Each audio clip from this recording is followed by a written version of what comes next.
It began like any other wedding. Smiles, laughter, a beautiful bride walking down the aisle toward the man she believed was her future. The room was filled with the warmth of family and friends, the clinking of glasses, and the promise of a lifetime of happiness. It was a day that should have been immortalized in memories, photographs, and the kind of joy that echoes for years to come. But beneath the glittering surface of the celebration, something was about to go terribly wrong. As they exchanged vows, no one could have predicted the horrors that would unfold just hours later. The guests, oblivious to the dark currents that ran between the newlyweds and their closest friend, cheered as the couple kissed. Toasts were made, speeches given, and the night stretched on in a haze of champagne and music. Everything seemed perfect, but perfection, as we know, can be deceiving. The groom smiled, but behind his eyes lingered the weight of a terrible secret. A secret that was about to tear apart not only his marriage but the lives of everyone involved. As the sun set and the party continued, the temperature in the room began to change. Not from the warm glow of love, but from the rising tension that no one could yet understand. At 11:45 p.m., a scream tore through the air, silencing the music, freezing the laughter, and sending a chill through every guest still lingering in the ballroom. A scream so piercing, it cut through the night like a knife. In an instant, the celebration was over and chaos erupted. People ran, eyes wide with panic, hearts pounding, as they rushed toward the source of the scream. The bride was found in a pool of blood, her wedding dress, once a symbol of purity, soaked in red. Her body lay crumpled, motionless, while her husband stood paralyzed, eyes wide with shock and horror. This was no accident. This was murder. But how did a night filled with love turn into one of unimaginable violence?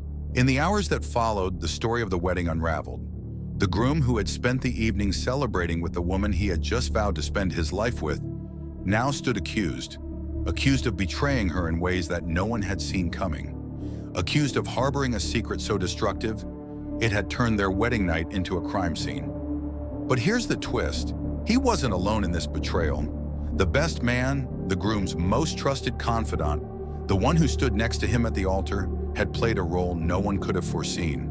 What began as a night of love had become a web of lies and deceit, and the secret that tied them together was about to be exposed in the most horrifying way.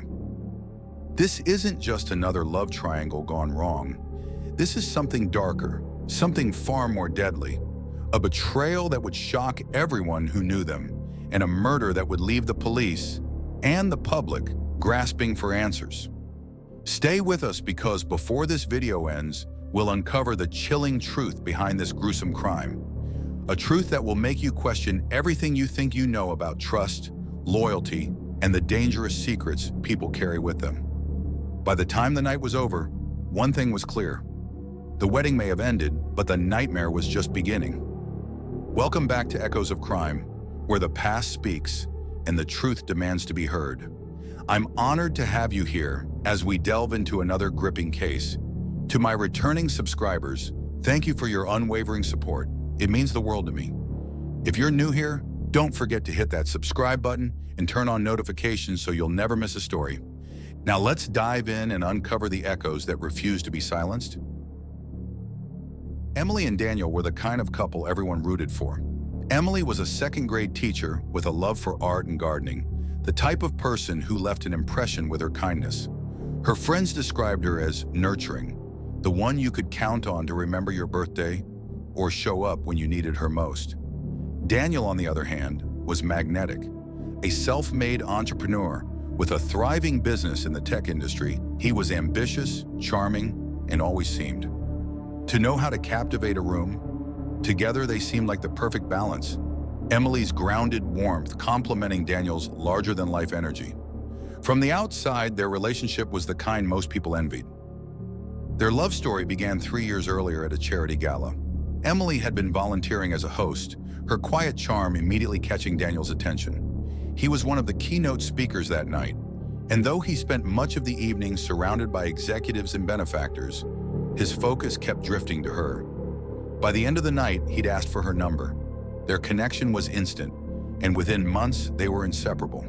To their friends, it was clear, this wasn't just another whirlwind romance. it was the real thing. Over the years, Emily and Daniel built a life that seemed destined for happiness.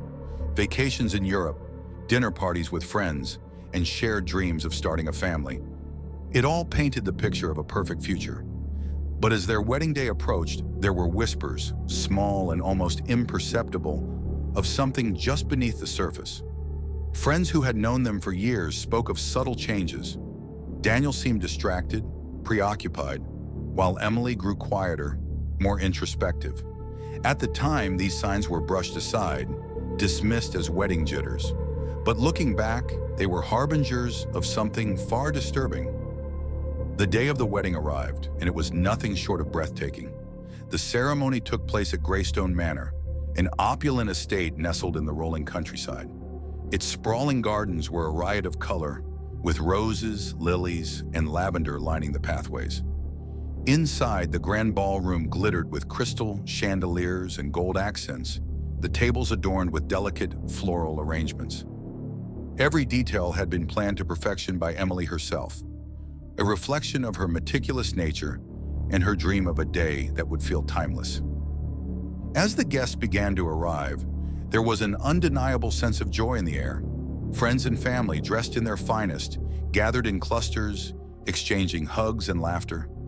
The ceremony began just as the sun dipped below the horizon, casting a golden glow across the garden where Emily walked down the aisle. She looked radiant, her ivory gown flowing like water with every step. Daniel waited at the altar, his expression one of admiration and pride. But for those who looked closely, there was something else in his eyes, a flicker of something unreadable. Marcus, the best man, stood beside Daniel, his demeanor calm and composed. He and Daniel had been friends since college, closer than brothers, some would say. Marcus had been there through it all.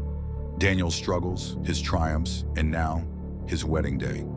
He was charismatic, quick-witted, the kind of person who could make anyone feel at ease. But there was a weight in his presence that evening, a tension that seemed to grow as the night wore on. The ceremony was flawless. Vows were exchanged, tears were shed, and the couple sealed their love with a kiss to the applause of their guests. But in the moments that followed, subtle cracks began to appear. Emily, usually so composed, fumbled with her bouquet as she walked back down the aisle. At the reception, Daniel was seen speaking to Marcus at the bar, their conversation hushed and their body language tense. A bridesmaid later recalled catching a glimpse of Emily watching them, her brow furrowed, her lips pressed into a thin line. The reception was a lively affair, with champagne flowing freely and the dance floor crowded with guests. Emily and Daniel shared their first dance as a married couple, a moment that should have been filled with nothing but joy. But something about the way Emily clung to Daniel, her expression shadowed with unease, stood out to those who knew her well. One guest described it as if she were holding on to him for dear life, as if she sensed the ground beneath her might crumble at any moment. Marcus gave his best man's toast shortly after, a speech that had everyone laughing and wiping away tears. But there was something about his words that lingered, an undercurrent of intimacy that felt too personal, too pointed. "You've always been my rock, Daniel," he said, raising his glass. "And I hope you know no matter what happens, I'll always have your back." At the time, it seemed like the words of a loyal friend. In hindsight, they took on a far more sinister meaning. As the night stretched on, Emily grew quieter, her smile more forced. At one point, she stepped away from the crowd, retreating to a quiet corner of the ballroom with a glass of champagne. A bridesmaid approached her, concerned, and asked if she was feeling all right. Emily's response was hesitant, her voice barely above a whisper. "I'm fine," she said. "It's just been a long day." The bridesmaid, sensing there was more to the story, pressed her gently, but Emily only shook her head and forced a smile. Meanwhile, Daniel and Marcus were seen together again, their conversation more animated this time. A waiter passing by overheard snippets of their exchange, words like "tonight," "risk," and "no choice." When asked later if he had thought the conversation odd, the waiter admitted it had felt tense, almost like an argument disguised as casual banter. By 11 p.m., the festivities began to wind down. The older guests left for their rooms, while the younger crowd lingered on the dance floor. Emily and Daniel were seen standing near the entrance, their faces close as they spoke in hushed tones. To an outsider, it might have looked like a moment of intimacy, but those who saw it up close described a different scene. Emily's hand was on Daniel's arm, her grip firm, her expression serious. Daniel, for his part, looked pale, his jaw clenched as he nodded to whatever Emily was saying. At 11:30 p.m., Emily excused herself from the ballroom, telling a bridesmaid she needed a moment to freshen up. She was last seen walking down the hallway toward the bridal suite, her white dress trailing softly behind her. At 11:45 p.m., a scream shattered the night. It was a sound that stopped everyone in their tracks, sharp, piercing, and filled with terror. The music cut off and the room fell into stunned silence. Then came the sound of footsteps, guests running toward the source of the scream, their faces pale, their breaths ragged. What they found at the end of that hallway would haunt them forever. The manor was quiet now, the laughter and music of the evening silenced by a single piercing scream. It came from the direction of the bridal suite, a sound so sharp, so filled with terror, that it cut through the night like a blade. For a moment, everything froze. Guests stood motionless, glasses of champagne suspended midair, their faces blank with confusion and fear. Then the silence gave way to chaos. It was 11:45 p.m. when the scream echoed through the halls. Guests rushed toward the source, their footsteps pounding against the polished floors as whispers of panic began to ripple through the crowd. The once lively and joyous ballroom was now a scene of disarray, the golden light from the chandeliers casting haunting shadows as people pushed past each other in a desperate attempt to understand what had just happened.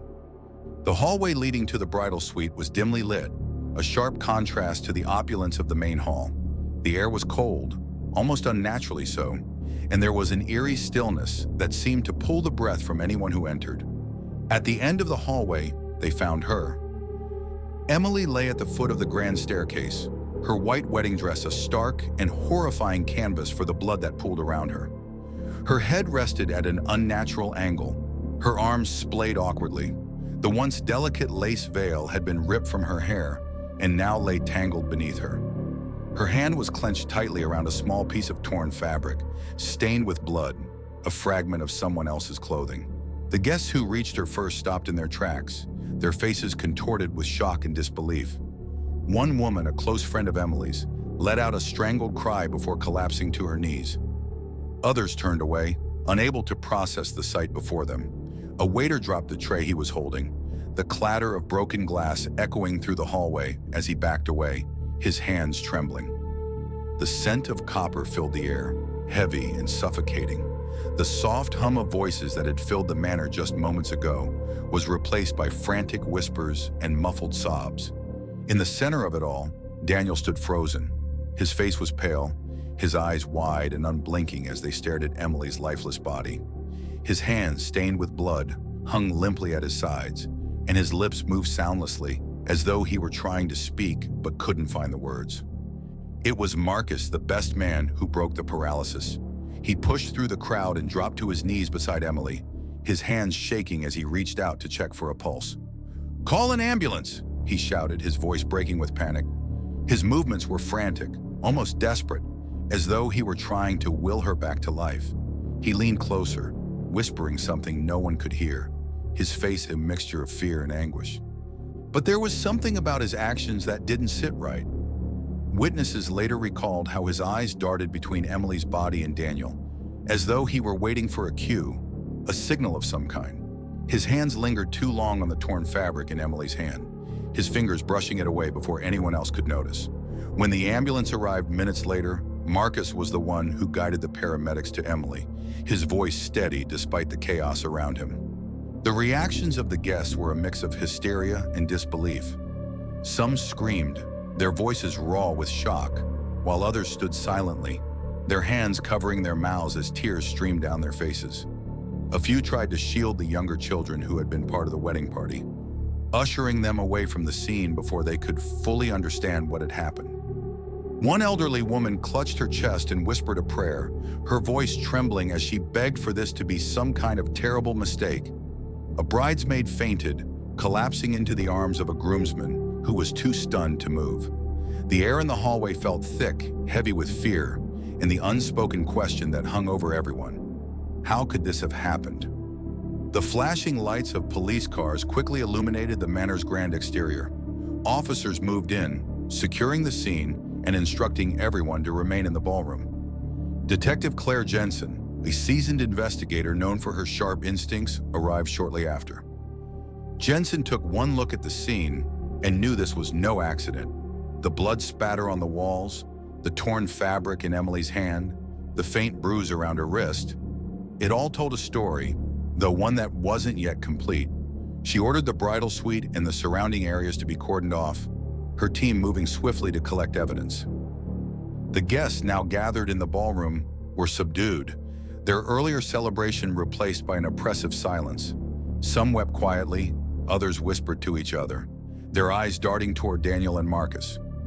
Daniel had been seated near the corner of the room, his head in his hands, while Marcus paced nervously near the window, his phone clutched tightly in his hand. It didn't take long for the focus of the investigation to shift to the two men closest to Emily, her husband Daniel and his best man Marcus. Witnesses began recounting the tension between Daniel and Emily earlier in the evening, the hushed arguments, the distant stares, and then there was Marcus, the last person to see Emily alive, his hands covered in her blood, his demeanor too calm, too calculated. Detective Jensen took note of their behavior immediately. Daniel's silence was deafening. He avoided eye contact, his responses to questions halting and vague. Marcus, on the other hand, was eager to cooperate, almost too eager. His account of the events leading up to Emily's death was precise, detailed, almost rehearsed.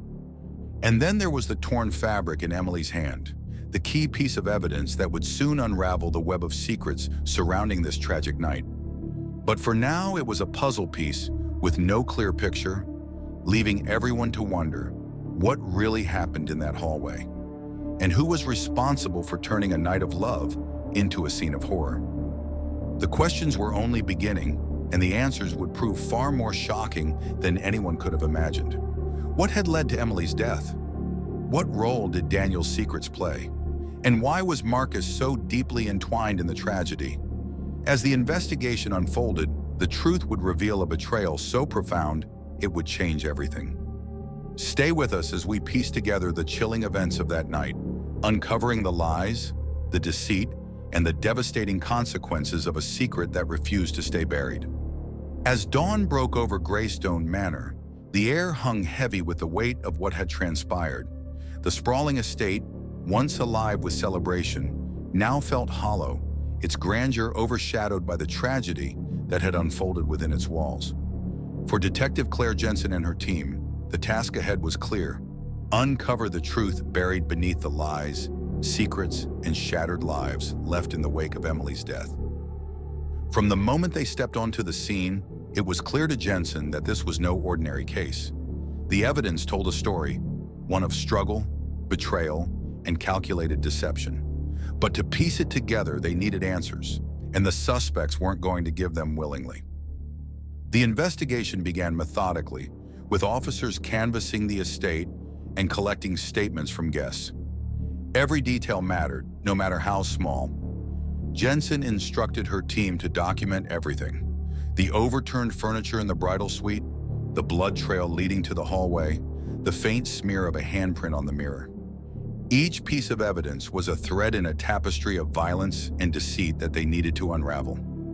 The bridal suite itself was a treasure trove of clues. Officers noted signs of a violent struggle: Emily's pearl necklace, shattered and scattered across the floor, a broken champagne flute near the bed, and a faint streak of blood on the edge of the vanity. On the floor lay a single high-heeled shoe, its strap twisted as though it had been ripped off in a moment of panic. It was clear that Emily had fought for her life in those final moments. The first major breakthrough came in the form of Daniel's suit jacket. Found hastily stuffed into the bathroom hamper, its sleeves were damp, and the faint smell of bleach clung to the fabric.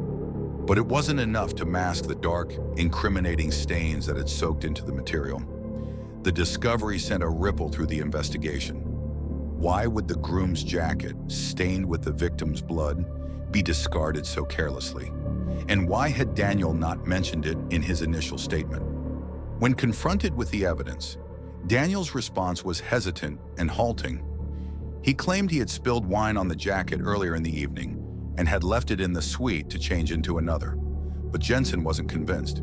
His story lacked detail, and his demeanor was evasive, his eyes darting nervously toward Marcus whenever he spoke. Marcus, on the other hand, was quick to offer his version of events. He claimed he had last seen Emily alive shortly before she left the ballroom, heading toward the bridal suite. "She said she needed some air," he told the officers, his voice steady.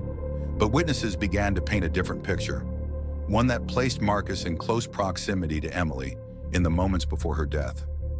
Several guests recalled seeing Marcus lingering near the hallway leading to the bridal suite, his expression tense and his movements restless. A waiter who had been clearing glasses near the bar overheard a heated exchange between Marcus and Daniel earlier in the evening. "We can't keep doing this," Marcus had said, his voice low but urgent.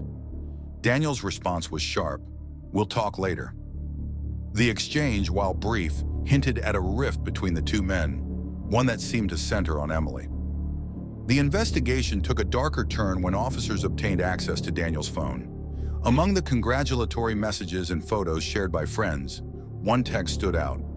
A message from Marcus sent just hours before Emily's death. It read, "We need to talk. She knows everything." The text was a bombshell, and it immediately shifted the focus of the investigation. What did Emily know? And why had Marcus felt the need to warn Daniel? The answers lay buried in their tangled history, a history that was about to come to light. As Jensen's team interviewed the guests, a pattern began to emerge. A bridesmaid recounted a moment she had witnessed earlier that evening, when Emily pulled Daniel aside near the edge of the dance floor. Their exchange, while brief, was fraught with emotion. "Emily looked upset," the bridesmaid said. "I couldn't hear what they were saying, but it seemed serious. She was gripping his arm and he just kept shaking his head." Another guest, a close friend of Marcus, revealed that he had noticed Marcus acting unusually nervous in the days leading up to the wedding. "He wasn't himself," the friend explained. "He kept asking if I thought he was doing the right thing. At the time, I thought it was just wedding nerves, but now, I'm not so sure." The investigation reached a turning point when forensic analysts uncovered evidence of a secret affair between Daniel and Marcus. Text messages exchanged over the course of months painted a picture of a relationship that went far beyond friendship. Their messages were intimate, passionate, and filled with moments of doubt and regret. One text from Marcus, sent weeks before the wedding, read, "I can't keep pretending. This isn't fair to her or to us." The revelation was explosive.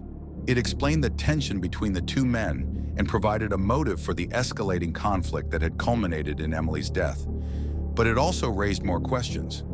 Did Emily discover the affair? Was her death the result of a confrontation gone wrong? Or was it something far more premeditated? The discovery of the affair not only provided a motive, but also deepened the mystery. Why had Daniel gone through with the wedding if his heart wasn't in it? What role had Marcus played in the events leading up to Emily's death? And most chillingly, had the two men conspired together to keep their secret from being exposed? For Detective Jensen, the answers lay in the evidence. The blood-stained jacket, the torn fabric, the cryptic text messages. Each clue brought her closer to the truth, but also revealed the darkness at the heart of the tragedy. This was no ordinary crime of passion. This was a story of betrayal, desperation, and the lengths people would go to protect the secrets that could destroy them. As the pieces of the puzzle began to fall into place, one thing became clear. Emily's death was not an accident, nor was it the result of a single moment of rage. It was the culmination of months, perhaps years of lies and deceit. But who had orchestrated it, and why had Emily paid the ultimate price? With every passing hour, the investigation grew scarier, the threads of Emily's life unraveling to reveal secrets that no one could have imagined. The initial evidence pointed toward a tangled web of lies and betrayal, but as Detective Claire Jensen dug deeper, new revelations emerged, each more shocking than the last. What began as a story of love turned to tragedy was now something far more sinister. And just when it seemed the truth was within reach, the case took a series of unexpected turns that left everyone questioning what they thought they knew. According to Laura, she had gone to the bridal suite around 10:30 p.m. to retrieve a spare pair of shoes she had left there earlier. As she approached the suite, she heard raised voices coming from inside. Pausing just outside the door, she recognized the voices.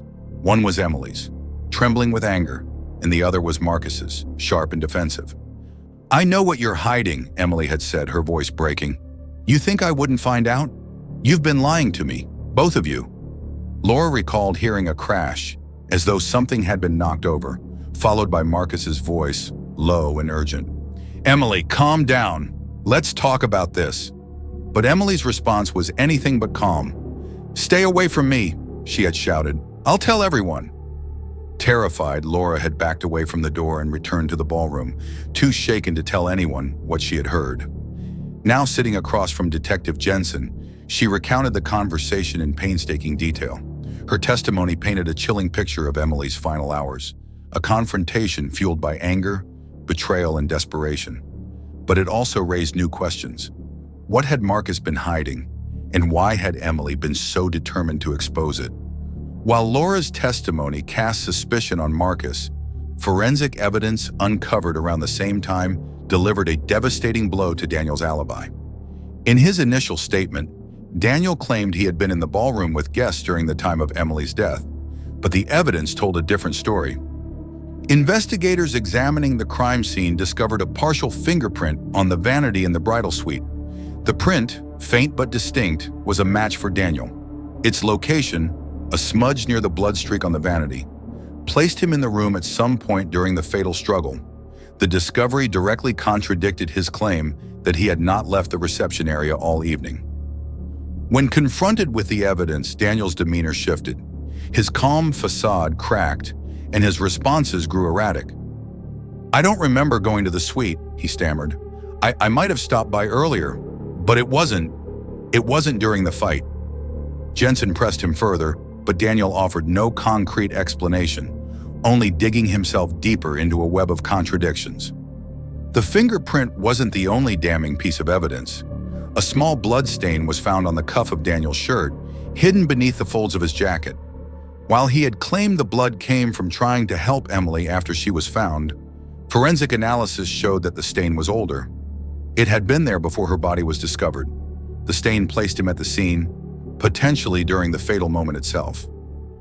Just when the case seemed to be narrowing in on Daniel and Marcus, a shocking new piece of evidence surfaced, one that would completely upend the investigation.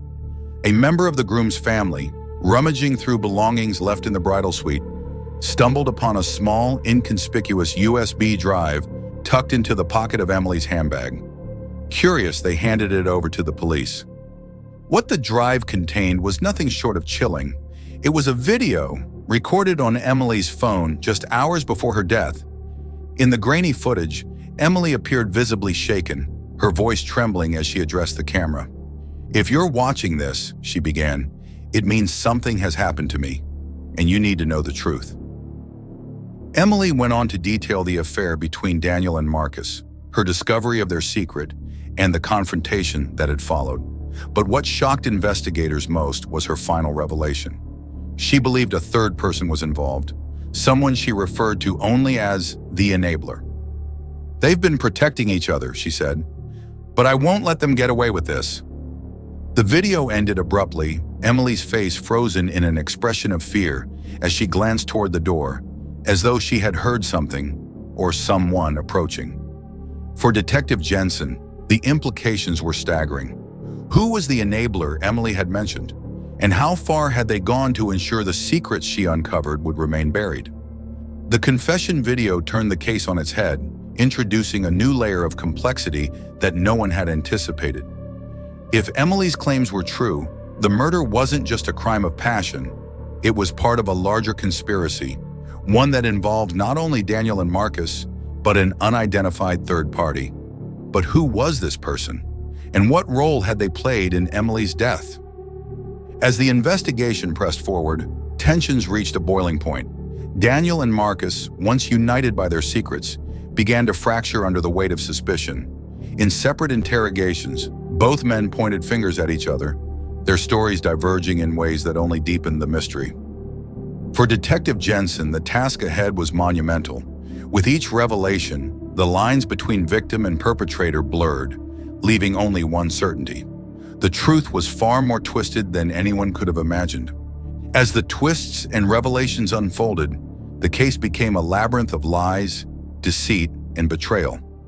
What really happened in Emily's final moments? Who was the enabler? And what lengths had they gone to protect their secrets? The answers lay buried in the evidence, and in the fragile, unraveling alliances of those closest to Emily. By now, the story had become a tangled web of secrets and lies. The evidence was mounting, and the truths uncovered so far painted a damning picture. But the question at the heart of it all remained unanswered. Who killed Emily? Was it her husband, driven by fear of exposure? Her best man, desperate to protect a secret? Or was there someone else lurking in the shadows, orchestrating it all? As Detective Claire Jensen and her team pieced together the final threads of the case, several theories began to emerge, each more chilling than the last. Some were rooted in the evidence, while others came from whispers among the guests, speculations that seemed too horrifying to believe, and yet every theory held the potential to be the truth. The most compelling theory centered on the groom and the best man, whose relationship had been exposed as more than just friendship. Detective Jensen believed that Daniel and Marcus, desperate to protect their secret affair, had conspired to silence Emily after she uncovered the truth. The evidence supported this idea. The cryptic text messages between the two men, the argument overheard by Laura, and Emily's confession video naming them as the culprits. But the timeline was crucial. Investigators theorized that after Emily confronted Marcus in the bridal suite, he panicked and called Daniel. The two men argued over what to do, their conversation overheard by a waiter near the bar. In the chaos that followed, Daniel went to the suite, his fingerprint left on the vanity during a heated exchange with Emily. Did the argument escalate into violence? And if so, which of them delivered the fatal blow? The idea of a coordinated plan sent shivers through the investigation team. It suggested a level of premeditation that was deeply unsettling. Two men working together, bound by love and fear, willing to go to any lengths to protect their secret. But there was one detail that didn't add up. If it was a conspiracy, why had they left behind so much evidence? The blood-stained jacket, the torn fabric, the text messages. They felt sloppy, almost too obvious. Could it be that one of them had acted alone, framing the other in the process? Some investigators believe that Emily's death was the result of a sudden, uncontrollable burst of rage.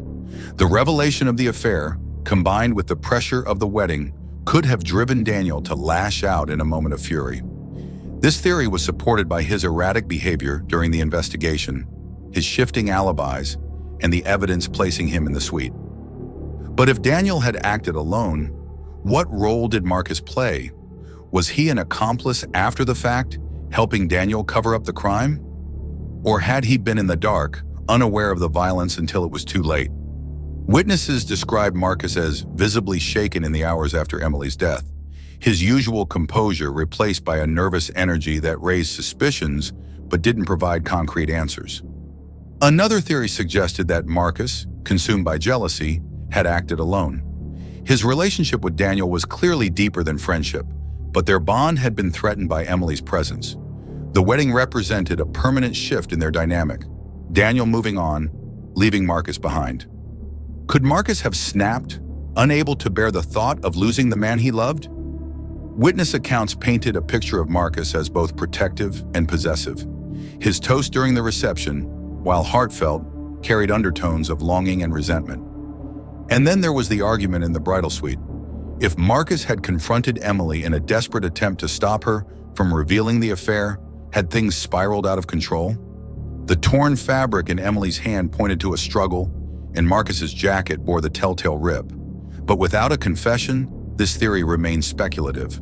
And if Marcus had acted alone, why hadn't he fled? Why stay and risk exposure when he had everything to lose? While unlikely, some theorized that Emily's death was the result of a random act, an unrelated guest, an intruder, or even someone from the wedding staff. This idea gained traction when a hotel employee reported seeing a shadowy figure leaving the bridal suite shortly after the scream.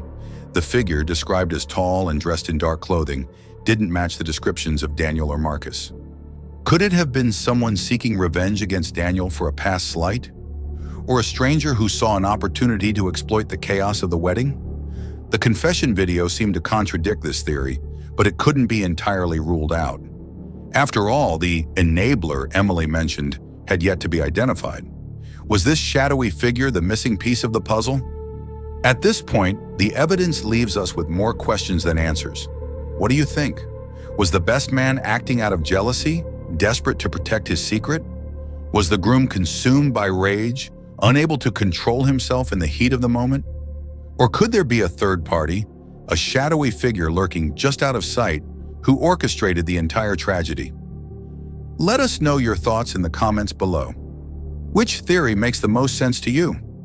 And do you believe justice will ever be truly served in this case?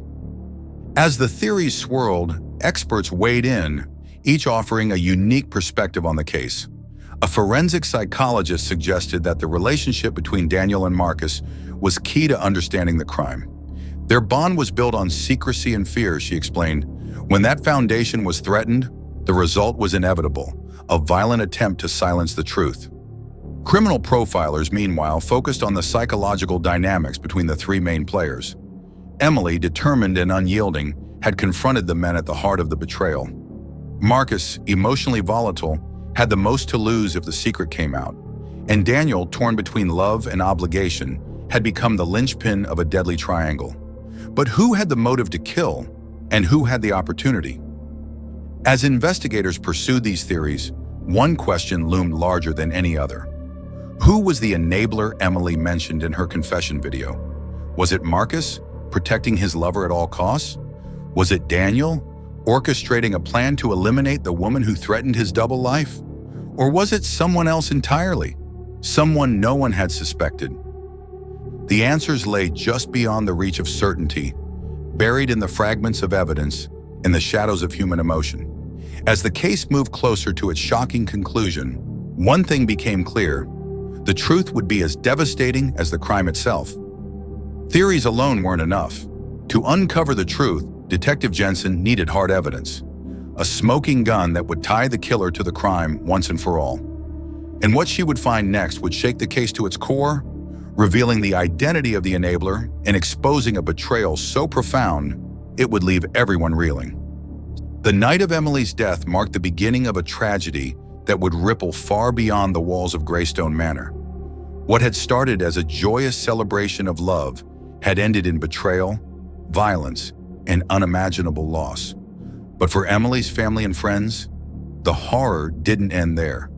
The investigation may have uncovered shocking truths, but the legal battle that followed would ensure that the wounds remained fresh for years to come. As the dust settled and the truth began to emerge, arrests were made, trials began, and the fractured lives of those left behind came into sharp focus. Yet even as the justice system took its course, one question lingered. Was the full story ever truly uncovered? In the days following the confession video and the mounting evidence against both Daniel and Marcus, the police moved swiftly. Arrest warrants were issued for the groom and his best man, both of whom were taken into custody in highly publicized events that shocked the community. The image of Daniel, still in his wedding suit, being led out of the manor in handcuffs, became a symbol of the nightmare that had unfolded. The charges were as damning as the evidence itself. Daniel was charged with second-degree murder, while Marcus faced charges of conspiracy to commit murder and accessory after the fact. Both men pleaded not guilty, setting the stage for a trial that would captivate the nation. Daniel's trial began 6 months after the wedding, with the prosecution presenting a compelling case against him. They argued that Daniel, desperate to keep his affair with Marcus a secret, had lashed out at Emily in a fit of rage after she threatened to expose him. The fingerprint on the vanity, the blood stain on his shirt, and the confession video all painted a picture of a man who had lost control. But Daniel's defense team offered a different narrative. They claimed that Daniel had been manipulated by Marcus, who they alleged had orchestrated the entire incident to protect himself. My client is guilty of betrayal, the defense attorney admitted, but he is not guilty of murder. The courtroom was a battlefield with emotional testimonies from both sides. Emily's parents spoke through tears, describing their daughter as a loving, compassionate woman whose life was stolen far too soon. Friends recounted the tension they had witnessed on the night of the wedding, while forensic experts dissected the physical evidence in painstaking detail.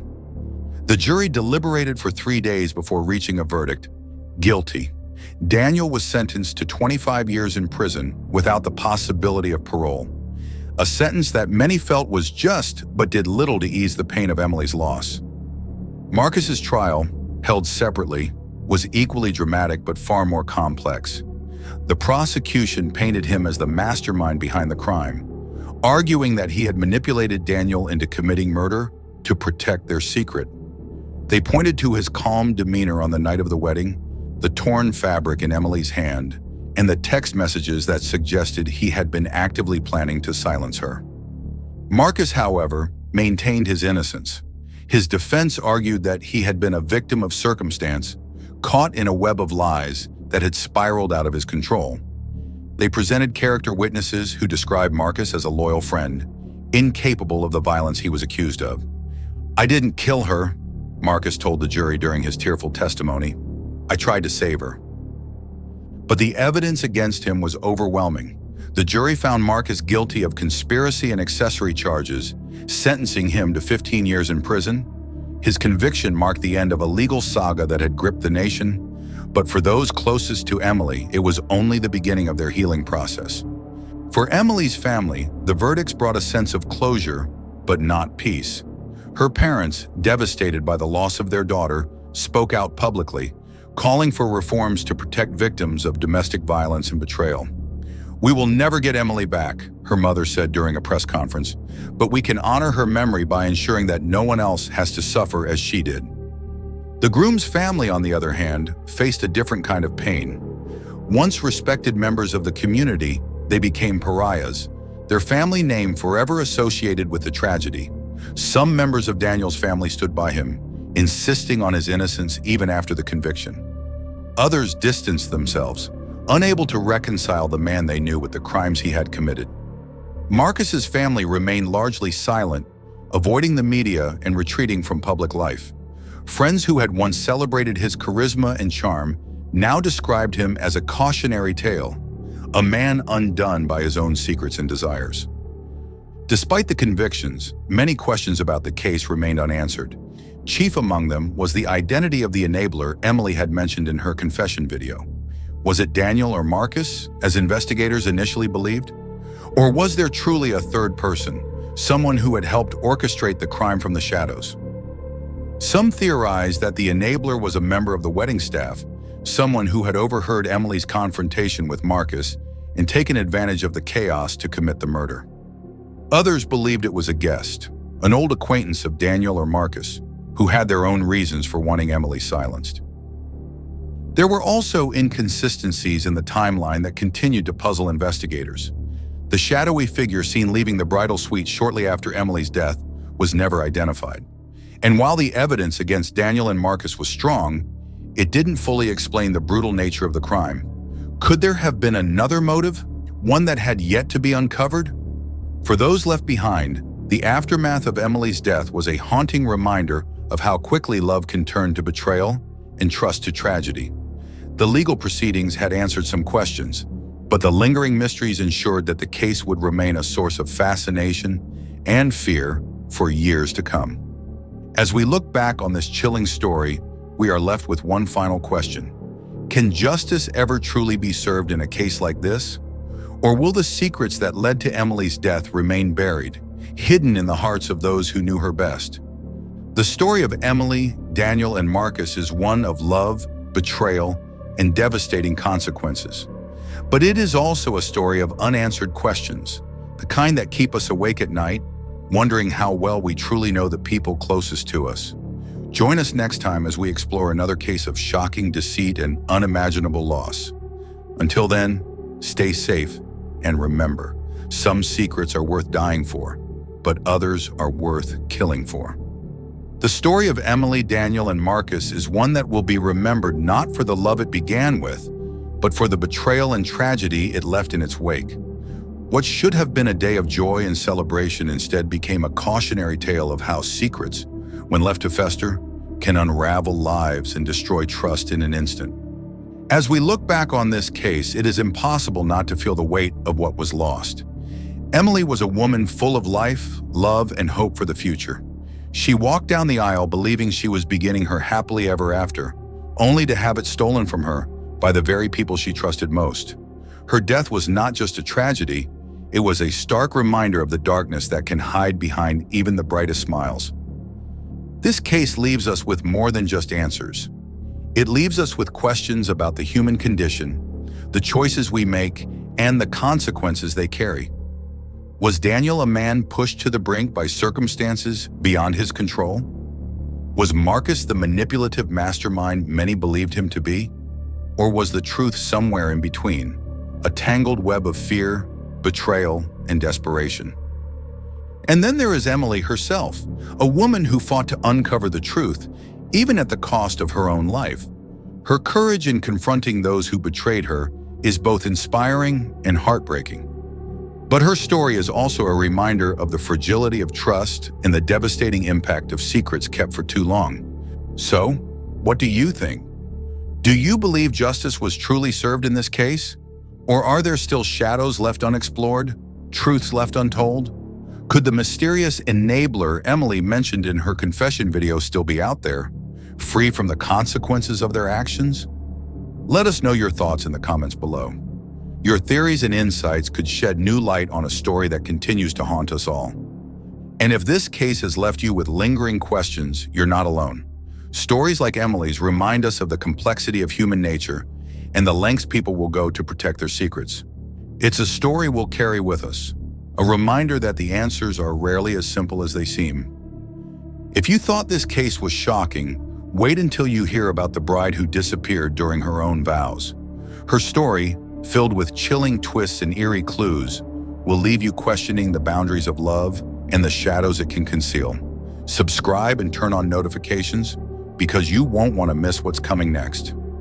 Until next time, stay safe and stay vigilant.